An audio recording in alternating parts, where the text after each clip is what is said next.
નવરાત્રીની અંદર આટલી એટલી મોટી નવરાત્રીના પાર્ટીઓ બનાવો છો, એ તો તમારો એક બિઝનેસ છે, એ કોઈ ધર્મ થોડો છે. એને તમે ધર્મ માનો છો એ વાત ખોટી છે, એ તમારું મનોરંજન છે. ધર્મ તો એને કહેવાય. ભગવાન શ્રી રામ નવરાત્રી તમને મળી ક્યાંથી? નવરાત્રી તમે ઉજવવા મળ્યા એનું કારણ શું?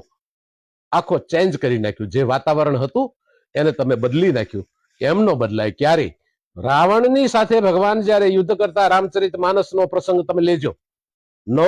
પહેલા દિવસે જયારે રાવણે એટલું ભયાનક યુદ્ધ કર્યું, એટલે હનુમાનજી મહારાજ, શોર્ટમાં કહું છું, હનુમાનજી મહારાજે ભગવાનને પૂછ્યું, જામવંતજીએ, કે પ્રભુ આ તો પહેલો દિવસ આનો હતો, આટલું બધી આપણી વાનર સેનાનો વધ કરી નાખ્યો, તો આનું યુદ્ધ શરૂ થશે તો શું કરશું? એમ આને જીતવો, પરાજય કરવો એ બહુ મુશ્કેલ છે.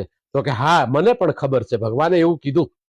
પણ ત્યારે એને એમ કીધું તો એક દૂતને તમે રાવણ પાસે મોકલો અને કહેજો કાલથી રામ મેદાનની અંદર નહીં આવે.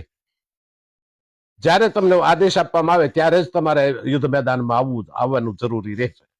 પણ બાકી જો 9 દિવસ ભગવાનને કીધું કે ભાઈ 9 દિવસ મારે અનુષ્ઠાનમાં બેસવાનું છે, એટલે મારી વ્યવસ્થા કરો. અને જયારે વ્યવસ્થા કરી ત્યારે રાવણને એમ થયું કે આજે 9મો દિવસ છે, રામ આજ પણ હજી દૂતને મોકલતા નથી, તો આ છે શું? એટલે એમણે અંતર ધ્યાનથી જોયું તો ભગવાન શ્રી રામ ઉપાસનામાં બેઠા હતા.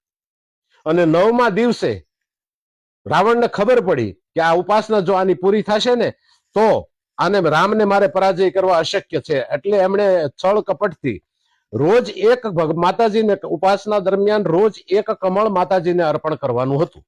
8 કમળ અર્પણ કર્યા, 9મું કમળ એક બાકી હતું. તો રાવણે એ માયા દ્વારા એ કમળ લઈ લીધું અને હાંજ પડી ભગવાન માતાજીને કમળ ચડાવવા ગયા તો જ્યાં કમળ ઉપર હાથ મૂકે ત્યાં કમળ હતું નહીં. ભગવાને વિચાર કર્યો કે જો હું કમળ ન ચડાવું તો મારી ઉપાસના પૂરી ન થાય. એને યાદ આવ્યું કે મારી માં મને કમલ નયન કહે અને બોલાવતી, એટલે મારી આંખ પણ એક કમળ ગણાય. એટલે તીર લઈ અને અણી જે આંખ પાસે લઈ ગયા ત્યાં માતાજીએ હાથ પકડી લીધો. કેમ રામ, આ શું છે? તો કે લંકાની અંદર યુદ્ધ મેદાનમાં યુદ્ધ ચાલુ છે અને રાવણને મારે પરાજય કરવાનો છે, એટલા માટે મેં આપની ઉપાસના કરી છે. માં મને આશીર્વાદ આપો.